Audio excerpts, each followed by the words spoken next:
కాంక్షణీయుడా నా యేసయ్యా నీకే వందనము, యేసయ్యా నీకే వందనము.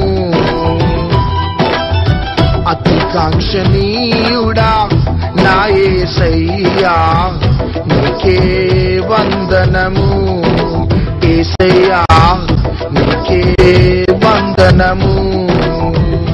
నీవే పూజనీయుడవు, స్తోత్రార్హుడవు, నీవే కీర్తనీయుడవు, పరిపూర్ణుడవు. నీవే పూజనీయుడవు, స్తోత్రార్హుడవు, నీవే కీర్తనీయుడవు, పరిపూర్ణుడవు. నీకే స్తోత్రమయా యేసయ్యా, నీకే స్తోత్రమయా, నీకే స్తోత్రమయా యేసయ్యా, నీకే స్తోత్రమయా.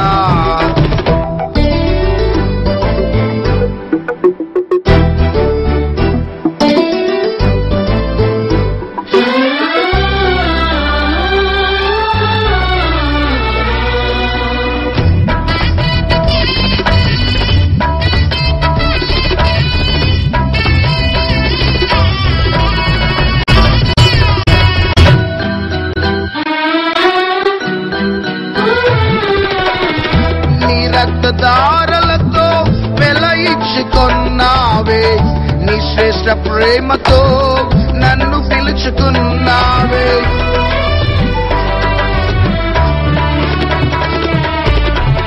నీ రక్తధారలతో వెలయించుకున్నావే, నీ శ్రేష్ఠ ప్రేమతో నన్ను పిలుచుకున్నావే.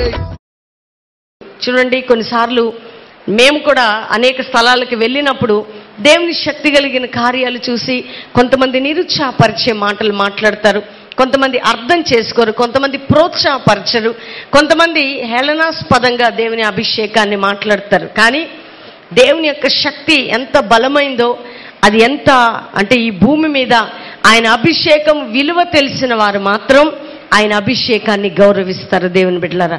అందుకని కొన్ని సమయాలలో మేము లైవ్ కార్యక్రమంలో కూడా ప్రజలు రోగగ్రస్తులు, వ్యాధిగ్రస్తులు, ఇందాక దైవ సేవకులు చెప్పినట్టు ఆయన యేసు క్రీస్తు వస్త్రపు చెంగు ముట్టిందంతే ఆమె రక్తధార కట్టింది దేవుని బిడ్డలారా. ఎంత అద్భుతం కదా! జస్ట్ ఆ వస్త్రాన్ని తాకిందట, ఆమె రక్తధార కట్టినట్టు మనం చదువుతున్నాం. మరి ఈ రోజుల్లో యేసుక్రీస్తు ప్రభువు ఆయన వాక్యం ద్వారా, ఆయన అభిషేకం ద్వారా మన మధ్యలో సంచరిస్తున్నాడు. కొన్ని ప్లేసెస్కి వెళ్తే వాళ్ళకి మేము ప్రేయర్ చేసి అందుబాటులో ఉండమని మేము ఏం చేస్తుంటామంటే లైవ్లో కానీ ఎక్కడ కానీ ప్రేయర్ మీరు ఆయిల్ బాటిల్ పెట్టుకోండి, వాటర్ బాటిల్ పెట్టుకోండి, హ్యాంకీ పెట్టుకోండి. ఇవన్నీ ఎందుకంటామంటే దేవుని అభిషేకం నిన్న నేడు రేపు ఏకరీతిగానే ఉంది దేవుని బిడ్డలారా, అందులో డౌటు లేదు. ఏలియా కాలంలో ఏ అభిషేకం ఉందో, యేసుక్రీస్తు కాలంలో ఏ అభిషేకం ఉందో, యేసుక్రీస్తు బ్యాప్టిజం తీసుకొని ఒడ్డునకు వచ్చినాక ఆత్మ పూర్ణుడైనట్లు దేవుని వాక్యం చెప్తుంది. అంటే యేసుక్రీస్తు దేవుడే అయినప్పటికీ ఆయన మీద పరిశుద్ధాత్మ పావురం దిగొచ్చిందట. అంటే యేసుక్రీస్తు పరిచర్య చేయటానికి కూడా పరిశుద్ధాత్మ అభిషేకం ఆయనకు దిగొచ్చింది. ఈ రోజుల్లో ఎందుకు దేవుని అభిషేకాన్ని నమ్మని ప్రజలుగా ఉంటున్నారో తెలియదు, కానీ విశ్వాసముతో మేము అభిషేకించి ఆయిల్స్ కానీ, వాటర్ కానీ, తర్వాత ఈ హ్యాండ్ కైస్ కానీ, రెండవదిగా ఈవెన్ మీరు అసలు ఒక బుక్ ఇట్లా ప్రార్థన చేసి మీ చేతికిస్తే మీరు ఫైర్ వలె మండటం, ఒక్కటేసారి కొన్ని లైన్స్ ఇట్లా కింద పడిపోతుంటాయి. అంత సూపర్ న్యాచురల్ పవర్ ఎట్లాంటిదో, అంటే అదేదో డంబం కోసము దేవుని సన్నిధిలో చెప్తున్నా, మాకే ఉంది ఇతరులకు లేదు ఆ ఉద్దేశంతో దయచేసి నేను చెప్పట్లా. దేవుని అభిషేకం యొక్క శక్తి గురించి మీకు నేను చెప్తున్నాను. మొత్తం ఎంతమందిని అంటే అంతమంది నిలబెడతాడు. కల్వరి ప్రత్యక్షత అనే మంత్లీ మ్యాగజైన్ ఉంటుంది మా దగ్గర. ఆ అభిషేకం, దాని ద్వారా స్వస్థతలు, అద్భుతాలు, అనేకమైన గొప్ప కార్యాలు జరగడం మేము చూస్తున్నాం. ఎందుకంటే యేసుక్రీస్తు ప్రభు వీధిలో నడుచుకుని వెళ్తుంటే ఆయన అభిషేకం ప్రజలను తాకి అద్భుతాలు జరిగాయి. మీరు ఎవరిని చూడండి, బైబిల్ గ్రంథంలో అపోస్తులలో అదే జరిగింది. ఈ రోజుల్లో కూడా అనేక మంది దైవజనుల ద్వారా ఇది జరుగుతుంది దేవుని బిడ్డలారా. కాబట్టి గడ్డలు ఇట్లా హ్యాంకి వేసిన వెంటనే ఆ గడ్డ అట్లా కరిగిపోవటం మేము చూసాము దేవుని బిడ్డలారా. ఈ రాత్రి నీ గురించి, నీ కుటుంబం గురించి నిత్యము పట్టించుకునే యేసుక్రీస్తు ప్రభు గురించి కొన్ని విషయాలు దేవుడు మనతో మాట్లాడబోతున్నాడు దేవుని బిడ్డలారా. చూడండి, బైబిల్ గ్రంథంలో యేసుక్రీస్తు ప్రభు ఉన్నప్పుడు ఆయన శిష్యులకి కూర్చోబెట్టి ఎన్నో విషయాలు చెప్పాడు, ఎన్నో సంగతులను బోధించాడు. తన హృదయంలో విప్పి అనేక అంతరంగ విషయాలు యేసయ్య చెప్పటం ప్రారంభించాడు. ఎందుకంటే ఆ శిష్యులు ఆయన వెళ్ళిపోయినాక భూలోకాన్ని తల్లక్రిందులుగా చేసే గొప్పవారిగా అవుతారని యేసయ్యకి ముందే తెలుసు. కాబట్టి వారి గురించి యేసయ్య చాలా పట్టించుకోవటం, వారిని గద్దించటం, బుద్ధి చెప్పటం, వారిని ప్రేమించటం, కొన్ని సమయాల్లో అల్ప విశ్వాసం లేని మూర్ఖతరం వాళ్ళారా అని వారిని హెచ్చరించడం జరుగుతుంటది. కాబట్టి ఎవరిని మనం దేవుడు హెచ్చరిస్తాడండి? తన ప్రేమించే వారిని దేవుడు హెచ్చరిస్తాడు. అదేవిధంగా మీ సంఘాల్లో కాపరులు కూడా కొన్నిసార్లు హెచ్చరించినప్పుడు అలిగి వెళ్ళిపోయేవారు ఉంటారు, అపార్థం చేసుకునేవారు ఉంటారు, మిస్అండర్స్టాండింగ్ చేసుకునేవారు ఉంటారు. కానీ దావీదు అనేక వేల మంది ఎదుట తను పాపం చేసినప్పుడు నాతాను ప్రవక్త వచ్చి దావీదుని హెచ్చరించినప్పుడు, దావీదుని డైరెక్ట్గా గద్దించినప్పుడు దావీదు ఏమంటాడంటే, ఈ అభిషేకము నేను అన్నాడు త్రోసివేయకుందును గాక, నీతిమంతులు నన్ను గద్దించినా నాకు ఉపకారం, వారు నన్ను కొట్టుట అది నాకు తైలాభిషేకం, అట్టి అభిషేకము నేను అన్నాడు త్రోసివేయకుందును. అంటే సమూయేలు ప్రవక్త తైలపు బుడ్డితో కొమ్ముతో ఏ విధంగా అభిషేకించినప్పుడు ఆ అభిషేకాన్ని గౌరవించాడో, దేవుడు సేవకుల ద్వారా హెచ్చరించినప్పుడు కూడా ఆ అభిషేకాన్ని గౌరవించాడు దేవుని బిడ్డలారా దావీదు. కాబట్టి మీరు ఎక్కడెక్కడి నుండి వచ్చినా సంఘ నాయకులు, మీ దైవజనులు ఏదైనా విషయంలో మిమ్మల్ని సరి చేస్తున్నప్పుడు, హెచ్చరిస్తున్నప్పుడు, బుద్ధి చెప్తున్నప్పుడు, మన్నన చేస్తున్నప్పుడు, గాయపరుస్తున్నప్పుడు మీరు మనసు నొచ్చుకోవద్దు. కానీ మీరు ఏం చేయాలంటే దానిని బట్టి ఇంకా వారిని ఎక్కువగా ప్రేమించాలి. మాస్టర్ గారు తిడితే మేము ఎందుకుంటామండి సంఘంలో? ఈ సంఘం కాకపోతే ఇంకో సంఘం, ఇంకొక సంఘం కాకపోతే ఇంకొక సంఘం అనుకుంటున్నారా మీరు? అది ఎప్పుడు కాదు. ఎందుకంటే పౌలు అంటాడు, 10,000 మంది బోధకులు మీకున్న తండ్రులు అనేకులు లేరండి, ఒకడే ఒకడు మిమ్మల్ని ఆధ్యాత్మికంగా కన్న తండ్రిని ఏ కండిషన్లో కూడా మీరు విడిచి పెట్టుకోకూడదు. ఎందుకంటే ఆయన మీకోసం విజ్ఞాపన చేసినవాడు, మీ కొరకు ప్రార్థన చేసినవాడు, మిమ్మల్ని కన్నవాడు. కాబట్టి ఆత్మీకంగా, అంతేకాదు మీ ఆత్మ విషయంలో లెక్క అప్పచెప్పవలసిన వాడు. కాబట్టి ఆయన మాట విని ఆయనకి లోబడి ఉండాలని దేవుని వాక్యం చెప్తుంది. కాబట్టి ఎవరు గద్దిస్తారండి? గాయం చేయు దెబ్బలట అంతరంగంలోకి చొచ్చి మనలో ఉన్న చెడుతనం అంతా తీసేస్తాయట. కాబట్టి నీ సేవకులు నిన్ను గాయం చేసినప్పుడు, వారి బుద్ధి చెప్పినప్పుడు, సంఘంలో అలుగుతున్నారా? అలుగుతున్న వాళ్ళు ఎవరైనా ఉంటే దయచేసి ధైర్యం చేసి మీ కుడి చేయి పైకెత్తండి, మాకు అలిగే అనాయింటింగ్ ఉందన్నవారు. దేవునికి స్తోత్రం. మనం ఎవరు, మనల్ని పెద్దలు, మన నాయకులు మనల్ని బుద్ధి చెప్పినప్పుడు మనం ఏం చేయాలి తెలుసా? వారిని ఇంకా ప్రేమించాలి. ఎందుకంటే దేవుడట యెహోవా చేయు శిక్షని మనము తృణీకరించవద్దు. సొంత కుమారుణ్ణి తండ్రి గద్దించు రీతిగా నీ ఆత్మీయ నాయకులు నిన్ను గద్దిస్తున్నప్పుడు, తిడుతున్నప్పుడు, బుద్ధి చెప్తున్నప్పుడు కోపగించుకొని ముఖం మార్చుకొని అలిగి వెళ్ళిపోవటం మీకు ఆశీర్వాదకరమైనది కాదు. ఎందుకంటే జ్ఞానవంతుణ్ణి గద్దించగా మరింత జ్ఞానాభివృద్ధి నొందుతాడు. మూర్ఖుని జొలిగిపోయామనుకోండి అపహాసము, నింద తీసుకొస్తాడట. మనం మూర్ఖులుగా ఉందామా, జ్ఞానవంతులుగా ఉందామా? చెప్పాలి అందరూ. అయితే రేపే స్టార్ట్ అవుతుంది మీకు శ్రమ. అప్పుడు మీరు అనాలి, ప్రభువా నీకు స్తోత్రం అనాలి. యోబు అంటాడు కదా భార్యతో, మనం దేవుని చేత మేలు అనుభవించిన మనము కీడు అనుభవించడం కూడా చేయాలా వద్దండి? అన్నీ అనుభవించాలి. దేవుని సేవకులు ముద్దలు అనుభవించాలి, ముద్దులు అనుభవించాలి, వారి ద్వారా తన్నులు కూడా తినాలి. తింటే ఉంటారా ఈ రోజుల్లో సంఘాల్లో? కాపర్లు చెప్పండి. అంటే కొన్నిసార్లు అనాయింటింగ్లో, ఆ అభిషేకంలో గద్దిస్తున్నప్పుడు అలిగి వెళ్ళిపోవద్దండి. ఎందుకంటే అలిగితే నువ్వన్నీ కోల్పోతావు. కాబట్టి మంచి దేవుడు యేసయ్యని కలుగున్నాం. దేవునికి స్తోత్రము కలుగును గాక. హల్లెలూయా. అయితే బైబిల్ గ్రంథంలో యేసుక్రీస్తు ప్రభు యోహాను సువార్త 17వ అధ్యాయం 17వ వచనం, సత్యమందు వారిని ప్రతిష్ఠ చేయుము, నీ వాక్యమే సత్యము, నీవు నన్ను లోకమునకు పంపిన ప్రకారము నేనును వారిని లోకమునకు పంపితిని, వారును సత్యమందు ప్రతిష్ఠ చేయబడినట్లు వారి కొరకే నన్ను ప్రతిష్ఠ చేసుకొనుచున్నాను. 9-10 వచనాలు కూడా చదువమ్మా. నేను వారి కొరకు ప్రార్థన చేయుచున్నాను, లోకము కొరకు ప్రార్థన చేయట్లేదు. నీవు నాకు అనుగ్రహించి ఉన్నవారు నీ వారైనందున వారి కొరకే ప్రార్థన చేయుచున్నాను. చదువమ్మ. ఇంకా నావన్నీయు నీవన్నీయు నావి, వారి యందు నేను మహిమపరచబడి ఉన్నాను. చదువమ్మా. నేనికను లోకంలో ఉండను గాని వీరు లోకంలో ఉన్నారు. నేను మీ యొద్దకు వచ్చుచున్నాను. పరిశుద్ధమైన తండ్రి, మనము ఏకమై ఉన్నలాగున వారును ఏకమై ఉండునట్లు నీవు నాకు అనుగ్రహించిన నీ నామమందు వారిని కాపాడుము. చాలు. ఈ రాత్రి కొన్ని ప్రత్యేకమైన విషయాలు దేవుడు మనతో మాట్లాడబోతున్నాడు. నువ్వెంత బలహీనమైన స్థితిలో ఉన్నా యేసుక్రీస్తు ప్రభువు నిన్ను విడిచిపెట్టే దేవుడు కాదు. ఆయన ప్రేమ చాలా ఉన్నతమైన ప్రేమ. దేవుని బిడ్డలారా, ఆయన ప్రేమ మహోన్నతమైన ప్రేమ. ఆయన ప్రేమ కనికరముతో కూడిన ప్రేమ. ఎందుకంటే యేసయ్య ఈ భూమి మీద ఉన్నప్పుడు ఆయన ఎక్కడికి వెళ్ళినా దిక్కులేని వారిని, పేదవారిని, విధవరాండ్లని, దరిద్రులని, అనేక రకాలుగా ప్రజలని ఆదరించడం, ప్రేమించడం, హత్తుకోవటం, అంతేకాక వారి జీవితాల్లో అద్భుతాలు చేస్తుండేవాడు.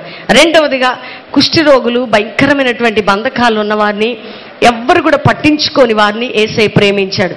చూడండి, ఆ రోజుల్లో కొన్ని రోగాల్లో ఉన్న ప్రజలని అనేక మంది తృణీకరిస్తూ, అవమానిస్తూ, వెలివేస్తున్నప్పుడు యేసుక్రీస్తు ప్రభు చాలా ప్రేమతో తన ప్రజలని స్వస్థపరచడం, తన ప్రజల జీవితాలు అద్భుతాలు చేస్తూ ఉండేవాడు. దేవుని బిడ్డలారా, చూడండి, ప్రేమకి స్వరూపం ఎవరంటే యేసుక్రీస్తు ప్రభు.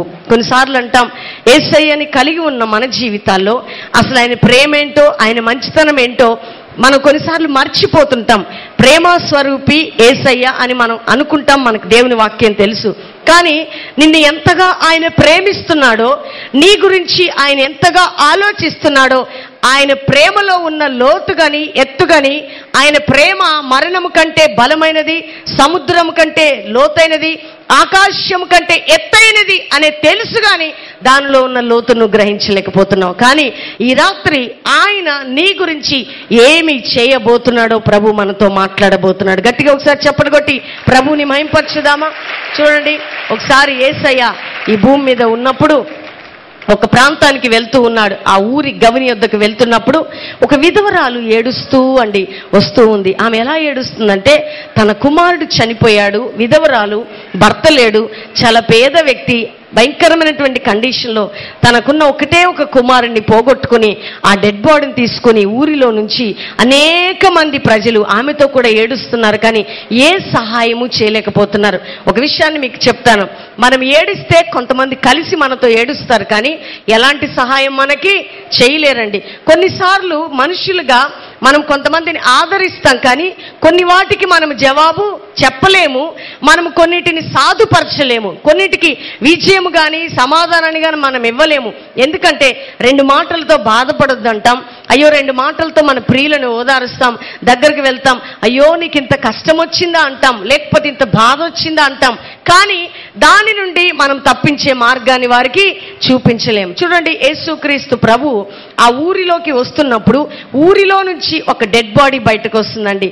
చూస్తే అక్కడ జరుగుతున్న పరిస్థితి చూస్తే యేసయ్య ఆ పరిస్థితి చూసినప్పుడు అక్కడ ఏముందంటే, ఆ తల్లేమో విధవరాలట, ఒకడే కుమారుడట, నానేవారు ఎవరు లేరు, భర్తని పోగొట్టుకుంది, ఇక ఎవరి కోసం బ్రతకాలండి? ఆమె చక్కటి యవ్వన కుమారుని పోగొట్టుకుంది.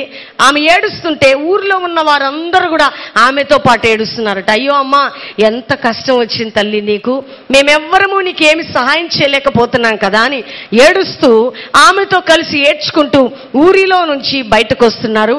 యేసుక్రీస్తు ప్రభు ఊరిలో నుంచి లోపలికి వెళ్తున్నాడు. దేవుని బిడ్డలారా, ఈ గుంపులు 2 ఒక దగ్గర కలుసుకున్నాయి. ఎక్కడ కలుసుకున్నాయంటే, స్టార్టింగ్ దగ్గర ఈ ఊరి నుంచి బయటకు వస్తున్న ఈ డెడ్ బాడీ, ఈ తల్లి, ఈ గుంపు కలిసి యేసుక్రీస్తుతో పాటు, శిష్యులతో పాటు యేసయ్య ఊరిలోకి అడుగు పెడుతున్నాడు. ఒక గుంపు ఏమో చాలా ఆనందించేది, ఒక గుంపు ఏమో ఏడ్చేది. చూడండి, ఏడుస్తూ వారు వస్తున్నారు, క్రీస్తు సంతోషిస్తూ వీరు వెళ్తున్నారు. అక్కడ జరుగుతున్న ఇన్సిడెంట్ చూసినప్పుడు యేసయ్య హృదయం పగిలిపోయిందంట. నిజంగా మనం యేసయ్య గురించి ఆలోచిస్తే దేవుని బిడ్డలారా, నిన్ను ఎవరు పట్టించుకోకపోయినా, నిన్ను ఎవరు ఆదరించకపోయినా, ఎవరు నిన్ను ఓదార్చకపోయినా, ఎవరు నీ దగ్గరకు వచ్చి నీ అవసరం తీర్చకపోయినా, నిజంగా యేసు క్రీస్తు ప్రభు నిన్ను చాలా పట్టించుకునే దేవుడని ఈ రాత్రి నీకు నేను పరిచయం చేస్తున్నాను సహోదరి. ఎందుకంటే కొన్నిసార్లు నీ ప్రియమైన భర్తకు కూడా నువ్వు చెప్పుకోలేవు, నీ ప్రియమైన భార్య కూడా నువ్వు చెప్పుకోలేవు, నీ సొంత తల్లిదండ్రులకు చెప్పుకోలేవు, నీ ప్రియులకు నువ్వు చెప్పుకోలేవు. కొన్ని చెప్పినా ఎవరు కూడా మనకు తీర్చలేరు, మనల్ని అర్థం చేసుకోలేరండి. కానీ ఏ కొరతైనా తీర్చగలిగే ప్రేమ, సాధుపరచగలిగే ప్రేమ, అది యేసుక్రీస్తు ప్రేమ మాత్రమే దేవుని బిడ్డలారా. ఎందుకు నేను చెప్తున్నానంటే ఆయన ప్రేమ అది అసలు మనము దానిని ఊహించలేదండి. అది అద్భుతమైన ప్రేమ. అది ఎలా అర్థం చేసుకోవాలో కూడా తెలియదు. చూడండి, అంతమంది ఆ తల్లిని ప్రేమిస్తున్నారు, అంతమంది ఆ తల్లితో ఉండి ఏడుస్తున్నారు. ఎవరేం చేయలేకపోతున్నారండి. ఊరి పెద్దలు ఉండొచ్చు, పెద్ద పెద్ద సర్పంచులు ఉండొచ్చు, డబ్బున్న వారు ఉండొచ్చు, ధనవంతులు ఉండొచ్చు, భూస్వాములు ఉండొచ్చు, అందరు ఉండొచ్చు. కానీ ఆమెకి ఏమైనా చేయగలిగారా? వాళ్ళు చేయలేకపోయారు. పాపం అమ్మ, ఎంత బాధ వచ్చిందమ్మా. ఏం చేస్తామమ్మా, పోనీ నీతో మేము ఉంటామంటున్నారు, కానీ వారు ఉంటారండి? ఎవరికి ఎవరు ఈ లోకంలో ఎవరికి ఎవరు ఉండరండి. కానీ దినం నేను ఎందుకు ఈ మాట మీకు చెప్తున్నానంటే, అంత ఏడుస్తున్నా ఆ తల్లిని యేసయ్య అలా చూస్తున్నాడు. చూడండి, ఏడుస్తూ నువ్వు మూల కూర్చొని ఉంటే, నిన్నెవరు ఆదరించకపోతే, ఓదార్చకపోతే, పట్టించుకోకపోతే నువ్వు అనుకుంటావు, ఎవరు నాతో మాట్లాడతారు, ఎవరు నా హృదయాన్ని అర్థం చేసుకుంటారు. రియల్లీ దేవుని బిడ్డలారా, నిన్ను అర్థం చేసుకునేది ఒకరే ఒకరు, అది ప్రభువైన యేసుక్రీస్తు మాత్రమే దేవుని బిడ్డ. ఎందుకు నేను చెప్తున్నానంటే, అనుభవంలో నుంచి కొన్ని విషయాలు మీకు చెప్తున్నాను. ఆ తల్లి అలా బయటకు వస్తుంది, ఆ డెడ్ బాడీ అలా వస్తుంది. యేసయ్య చూసట కనికర పడ్డాడట. ఏం పడ్డాడండి? కనికరం వచ్చేసింది యేసయ్యకి. నువ్వు ఏడిస్తే ఎవరికి కనికరం వస్తుందండి? యేసయ్యకి కనికరం వస్తుంది. నువ్వు కన్నీరు గారిస్తే యేసయ్య హృదయము నీ పట్ల కనికరంతో నిండిపోతుంది. నేను వరంగల్ మీటింగ్స్కి వెళ్ళినప్పుడు బాగా జరుగుతున్నాయి. లాస్ట్ అక్టోబర్లో వరంగల్ మీటింగ్స్ అయితే సడన్గా మా బాబు సిక్ అయిపోయాడు. 106 ఫీవర్ వచ్చేసింది. 106 డాక్టర్స్ అంటున్నారు హోప్లెస్ అంటున్నారు. సడన్గా ఫీవర్ స్టార్ట్ అయిపోయింది. నేను అనుకున్నా తగ్గిపోద్దని ఆ మెడిసిన్ ఈ మెడిసిన్ ఫస్ట్ డే వేసా. సెకండ్ డే మార్నింగ్ కల్లా 106 అంటే అది దాదాపు మెడికల్ లైన్లో చూస్తే 104 పెద్దవాళ్ళకి వస్తేనే ఫిట్స్ వచ్చేస్తాయి. ఇక డెత్ కండిషన్లోకి వెళ్ళిపోతారు, కోమాలోకి వెళ్ళిపోతారు. ఈ బాబుకు 106. అందరు డాక్టర్స్ ట్రీట్మెంట్ ఇస్తున్నారు, ఏమీ చేయలేకపోతున్నారు. నేను స్టేజ్ మీద ఉన్నా, నా మనసు అంతా ఎవరి మీద ఉంది? నా బిడ్డ మీద ఉంది. స్టేజ్ మీద నుంచి ప్రసంగం చేస్తున్నా, మాటి మాటికి బిడ్డను చూస్తున్నా. బయట స్టేజ్ ఒకవేళ పాస్టర్ గారు కొద్దిసేపు స్టేజ్ మీదకి ఎక్కానే నేను పరిగెత్తుకొని పోయి బాగలేని బిడ్డని ఒళ్ళో పెట్టుకొని ప్రార్థన చేస్తూ ఉన్నాను. ఎందుకంటే అన్నీ ఉన్న బిడ్డ మీద మనకి మనసు ఉండదు. కానీ ఏ బిడ్డ రోగంతో ఉంటుందో, ఏ బిడ్డ బలహీనమైన స్థితిలో ఉంటుందో, ఏ బిడ్డ సరైన కండిషన్లో ఉండదో, ఏ బిడ్డ దుఃఖముతో ఉంటుందో వారి మీదనే తల్లి మనసు ఉన్నట్లు వారి మీదనే యేసయ్య మనసు ఉంటుంది దేవుని బిడ్డలారా. ఎందుకో తెలుసా? నీకు ప్రేమతో ప్రభు నీకు మాట్లాడుతున్నాడమ్మా. ఈరోజు నిన్ను ధైర్యపరుస్తున్నాడు. చూడు, నీ మనసు కలవరం అవుతున్నప్పుడు, నీ హృదయం చెదిరిపోతున్నప్పుడు, నీ గూడు చెదిరిపోతున్నప్పుడు, నీ పరిస్థితులు నీకు బలహీనం అవుతున్నప్పుడు నువ్వు అనుకుంటావు, అయ్యో నన్ను పట్టించుకున్నారు ఎవరు లేరు, అయ్యో నన్ను ఆదరించేవారు ఎవరు లేరు. కానీ నువ్వు ఎక్కడున్నావో తెలుసా?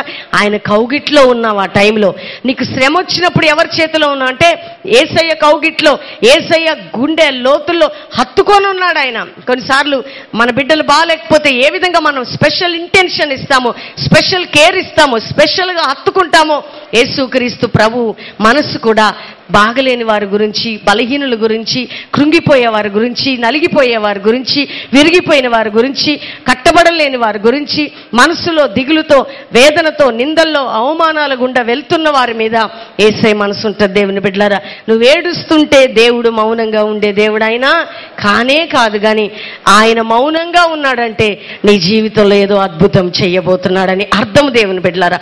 చూడండి, ఆ తల్లి ఏడుస్తూ ఉంది. ఏడుస్తూ ఉన్న టైంలో యేసయ్య నిలిచిపోయాడండి. అక్కడ నిలిచిపోయి అన్నాడు, అమ్మా నువ్వు ఏడవద్దు అంటున్నాడు. ఎంత మంచి మాట అంటున్నాడండి. అమ్మ నువ్వు ఏడవద్దమ్మా, ఎందుకు ఏడుస్తున్నావు అని జస్ట్ ఆ డెడ్ బాడీని అక్కడ ఆపాడు. ఆ పాడెను ముట్టి ఆ యవ్వనస్తుని సజీవుడిగా లేపి ఆమె తల్లికి అప్పచెప్పి ఆ తల్లి కొడుకులు ఇద్దరు కూడా ఆనందిస్తుంటే అక్కడ యేసయ్య సంతోషిస్తున్నాడు. ఎంత ప్రేమ అండి యేసయ్యది. మనం ఏడిస్తే ఆయనకి ఎంత, సాతానికి సంతోషం దేవుని బిడ్డలారా. మీరు ఏడిస్తే ఎవరికి సంతోషం? చెప్పండి గట్టిగా. నువ్వెప్పుడు మూలుగుతూ ఏడుస్తూ ఉన్నావు అనుకో, అపవాదికి సంతోషం. నువ్వు ఏడిస్తే నీ దగ్గరే నిలిచిపోతాడు యేసయ్య. ఆ తల్లి ఏడుస్తుంటే ఎక్కడ నిలిచిపోయాడు యేసయ్య? అలా నిలబడిపోయి ఆ తల్లినే చూస్తున్నాడు. అయ్యో పాపం, ఎంత శ్రమ వచ్చిందమ్మా అని నిలిచిపోయి, ఆ తల్లి దేవుని నమ్ముకున్న వ్యక్తి, నమ్ముకోని వ్యక్తి, యేసయ్య దగ్గరికి వచ్చిన వ్యక్తి, అయ్యో నా కుమారుని బాగు చేయమని చెప్పిన వ్యక్తి, సజీవుడిగా లేపమన్న వ్యక్తి, ఏమీ అనలేదు. కానీ క్రీస్తు ప్రేమ ఎంత గొప్పదో చూడండి. కొన్నిసార్లు ఆయన యొద్దకు వచ్చి వారిని ఆయన దీవిస్తాడు అనుకుంటాం, కానీ కొన్నిసార్లు వెతకని వారికి దొరికే దేవుడు అట ఆయన. బైబిల్ ఏం రాయబడి ఉందండి? వెతకని వారికి దొరికే దేవుడు. నేను యేసు ప్రభు నమ్మక ముందు చెప్పాను కదా, 3 బొట్లు పెట్టుకొని మా ఇంట్లో చెప్పారు, నువ్వు హాస్టల్కి వెళ్తే యేసు ప్రభు మతం వాళ్ళు వచ్చి మతాన్ని మార్చేస్తారు, నువ్వెవరితోనైనా స్నేహం చేయవు కానీ క్రైస్తవులను అంటుకోవద్దు, అంటుకుంటే అంటువ్యాధి అన్నారు. అప్పుడు నేనన్నాను, అస్సలే వాళ్ళ జోలికి పోను, ఎందుకంటే నాకు తెలీదా చిన్నప్పటి నుంచి అన్నాను. కానీ పోయి ఎవరి చేతిలో పడ్డానంటే క్రైస్తవుల చేతిలోనే పడ్డాను. ఎందుకంటే తల్లి గర్భంలో రూపింపబడక మునిపే ఆయన నన్ను ఎన్నుకున్నాడు కాబట్టి ఆయన ప్రేమ నన్ను విడిచిపోలేదు. దేవుని బిడ్డలారా, ఆయన ప్రేమ నిన్ను విడిచిపోదు సహోదరి. ముదిమి వచ్చే వరకు నిన్ను ఎత్తుకునేవాడు ఆయన, నీ తల వెంట్రుకలు నేరే వరకు చక్క పెట్టుకునేవాడు ఆయన. నిన్ను ఎత్తుకుంటూ నీ స్థితిగతులను చూసి నిన్ను హత్తుకునే దేవుడు యేసయ్య. ఎప్పుడైనా నిన్ను విడిచిపెట్టాడో నువ్వు అనుకుంటున్నావంటే అది నీ భ్రమ. ఆయన ఎన్నడు, కొన్నిసార్లు మనం విడిచిపెడతామండి. ఇప్పుడు మన పిల్లలు చేయబట్టుకొని రోడ్డు మీద మనల్ని వాళ్ళు వచ్చి మనం చేయబట్టుకోమంటాం, పట్టుకొని ఏం చేస్తారో తెలుసా, విడిచిపెట్టి రోడ్డు ఎక్కుతూ ఉంటారు, అటు ఉరుకుతూ ఉంటారు, ఇటు ఉరుకుతూ ఉంటారు. కానీ మనం కానీ వాళ్ళు చేయి పట్టుకున్నాం అనుకోండి, వాళ్ళు వదిలి వెళ్తారా గట్టిగా? ఎందుకంటే మన చేతిలో ఉన్న బలము వారి చేతిలో ఉండదు. వారు మనల్ని పట్టుకుని అటు ఇటు వెళ్తుంటారు, కానీ మనం పట్టుకుంటే గట్టిగా అలా ఉండిపోతారు. అదే విధంగా నీవు దేవుని చేయి పట్టుకోవటం కాదు, కానీ దేవుడే నీ చేతిని పట్టుకున్నాడు సహోదరి. ఆయన నిన్ను విడువడు, చెప్పండి గట్టిగా, ఎడబాయడు, నీతో పాటు సదాకాలం ఉండే దేవుడు ఆయన. గట్టిగా చప్పట్లు కొడదాం ఒకసారి.